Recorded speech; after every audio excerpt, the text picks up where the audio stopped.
Today I'm going to talk about the announcement I made last um, last week.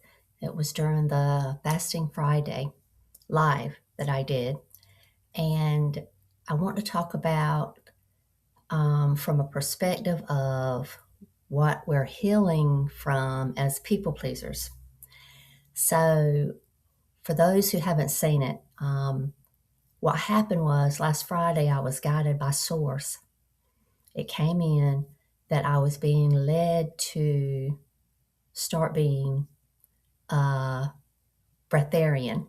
And even last week, I was familiar with it, but I saw it came out of nowhere. I had no idea I was going to wake up and think about that last Friday. And I had started my fast that morning, or actually the afternoon before at about 6:30 or something like that. But what happened is Source led me to start being a breatharian. And I kept asking confirming questions. Are you sure I'm ready for this? And I got a big yes, and lots of other questions because I wasn't sure that I was ready. But so the series of events that started to happen as I was asking Source all these confirming questions, my phone sitting just beside me was silent and dark, just like this. And it just happened to flash on, and it said 10:10 as far as the clock time. And for me, that is my symbol for me and Source co-creating together. That's my symbol. And within 30 to 40 seconds later, there was an energy pop in the back wall behind me. I was sitting in the den, and it was in the wall in the kitchen behind me. So I turned to look, even though I knew I probably wouldn't see anything. I just turned to look, and my eyes went straight to the clock on the stove, and it was 10:11, more ones than zero. So that was a big confirmation. After I went through all those confirming questions and got yeses, yes, yes, yes, it is time. I said, does that mean, is it a good decision for me to begin today and never eating forevermore? I think that was the exact question that I wrote, and I got yes. And I'm like, oh my goodness, I felt like I needed more time to get my head around this. And a part of me did say, well, maybe I'll just, after today's fast, it was planning to be 1 day fast, I'll just go back to eating and get my head around the breatharian situation. But I didn't. I decided, I said, I trust that Source is leading me, and I'm going to do it. I must be ready. So it says I'm ready. I knew going into it that I would have to have complete certainty. I couldn't have any skepticism about it. And so my live was later on the afternoon at 4:00, but I was out running some errands after all these confirming questions, and I had channeled that from Source.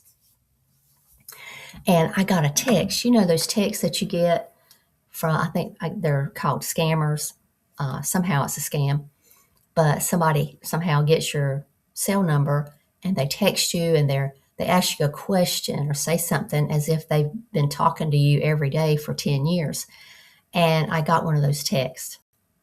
And before I deleted it and blocked it, I took a screenshot of it. And the text said, did anything interesting happen today?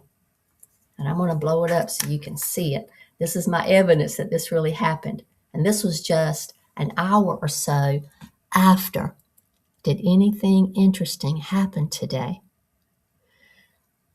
And that was that was not a coincidence. This was a synchronicity, another sign that what had I experienced that transpired earlier was in fact happening, was in fact real.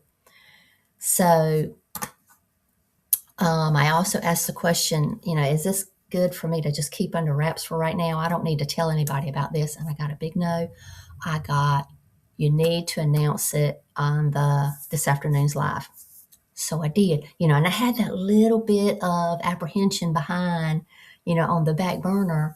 I was like, I don't know, because I don't know what's going to happen. I want to be authentic, transparent, and genuine. I don't want to jeopardize my integrity. I don't want to be seen as if I'm making rash decisions. I want to have an image, that I have strong discernment and blah, blah, blah. But after all that, I decided that I was just going to, okay, I trust Source, because that was a big one years ago. I had worked on trust, trust, trust. Woke up the next morning and said, okay, I'm just going to go cold turkey. I'm going into it. And I knew I had to be certain. I had to have certainty. And every time I caught myself worrying about losing weight, because I'm small boned, I don't need to lose any weight. I can't afford to lose any weight. Let's put it that way. I can't afford to lose any weight. And that takes me back to 2018, when I first started changing what I ate.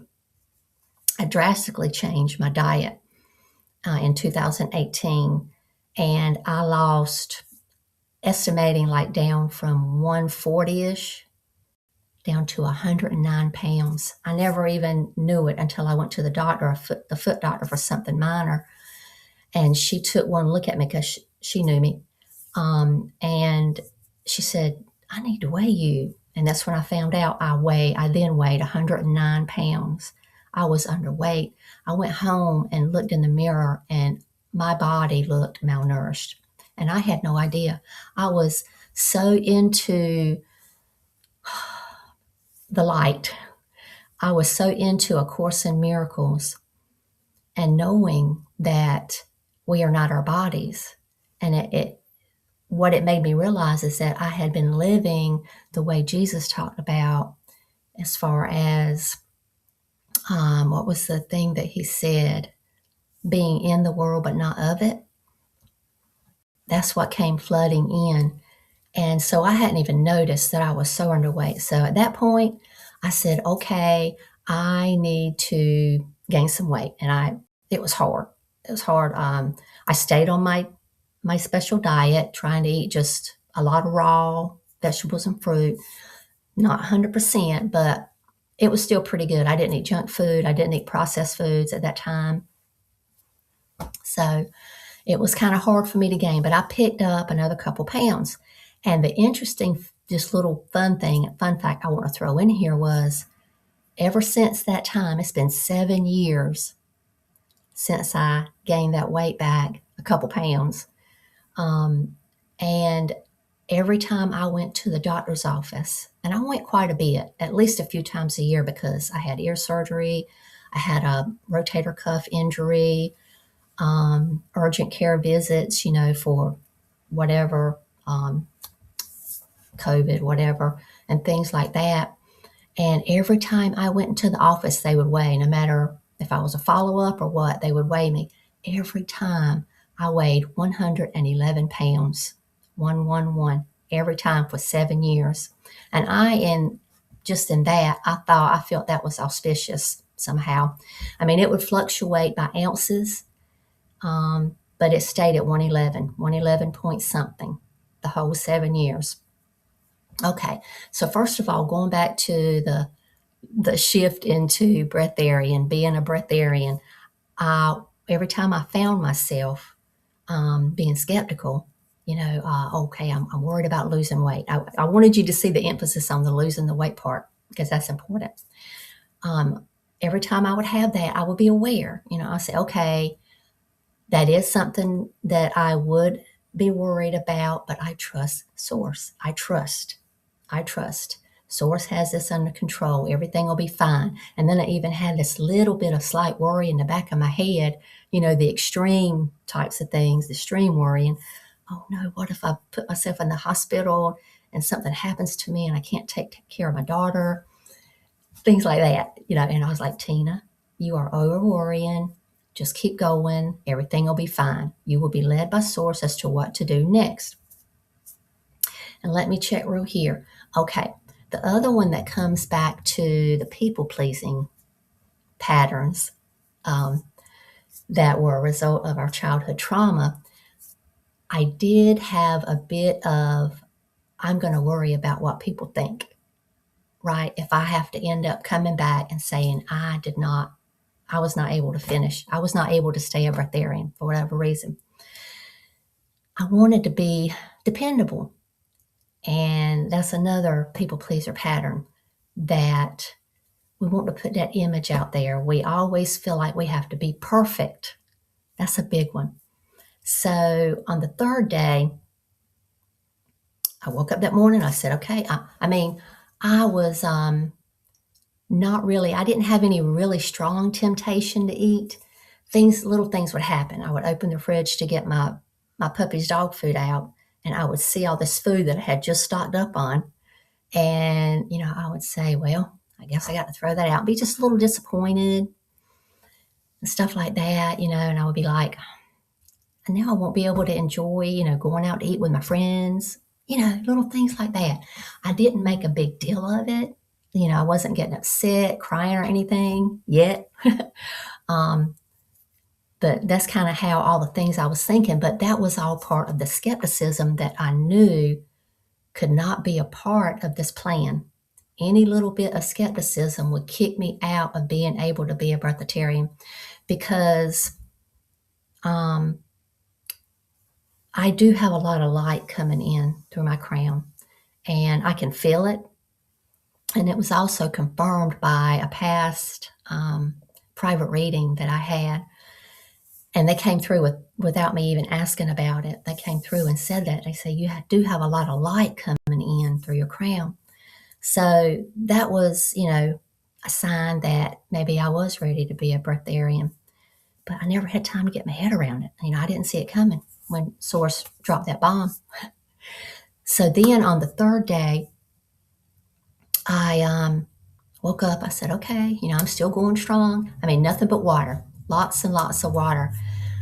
And I was still okay. But by lunch and 2:00 or something like that, I was just starting to feel like I had already lost a couple pounds. I really did.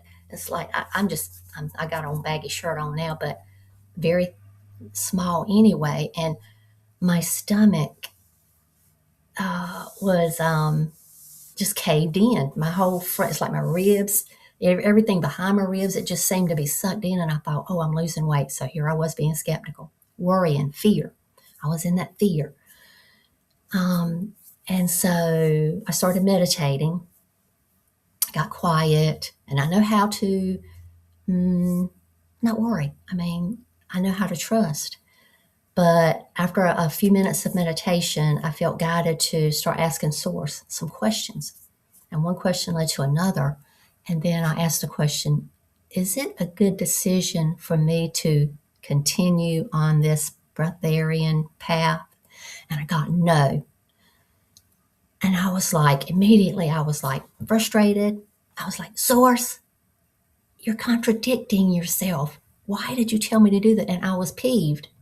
I was peeved because of my people-pleasing patterns, right? I was worried about what people were going to think. All the things I said before. My discernment was important. My integrity was important. I didn't want people to think I was making rash decisions.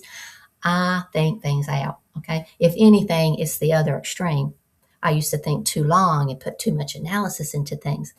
But I do think things out. So immediately I was frustrated, and it was okay. It was okay for me to be frustrated. I had a good reason to be frustrated. But I still did look at those people-pleasing patterns. Okay, I am thinking about the big underlying factor here is that what people think. And I had healed a lot of that, but I still had some remnants of it because there it was. And so there was another reason that all this happened about Source came in, said, be a breatharian. Source came in and said, don't be a breatharian. It was all these reasons. And the big one was trust and still a little bit of worrying about what people thought. I mean, I healed that a lot, but I still had that little residual in there because that's what I was doing. I would say maybe 95%. I had 95% trust, and that 5% came in. And I feel like this experience came in to help me see that and help me release it. And this is just an example of how these things, how Source and how the higher realm is helping us, giving us breadcrumbs to help us heal these old people pleasing patterns. And so I feel better about it today. And that the third day in the afternoon, about 3:30, when I started eating again, that was on Sunday, which was 2 days ago. So I ended up fasting about 70 hours. And it was still good for me. I believe there were other factors, things that improved as a result of that time fasting. There are other benefits that occurred, and I can't go into them all.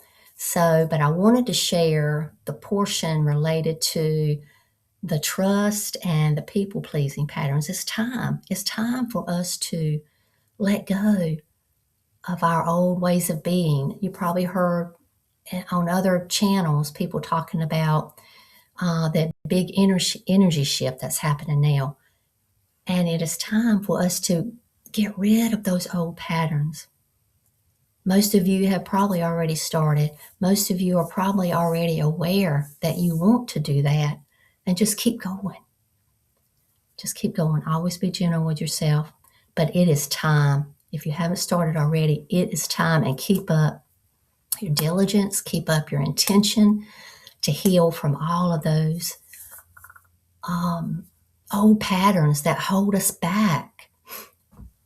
And just be ready. Set your intention to do this. Help me look at it. Help me see what I need to see. I think I'm going to glance at my notes and just make sure there's nothing else.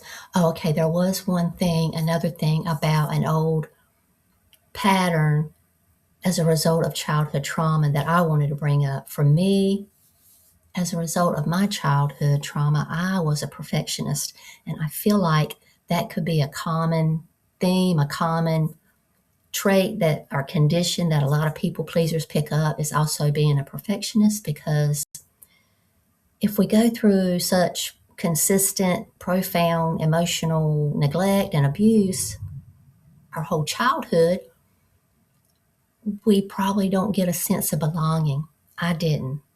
So that was another piece that I saw come up after Source guided me to no longer be a breatharian. And it was about being a perfectionist. It's like if we don't grow up and get a sense of belonging, we turn into a perfectionist. Those are the patterns that we pick up, needing to be perfect.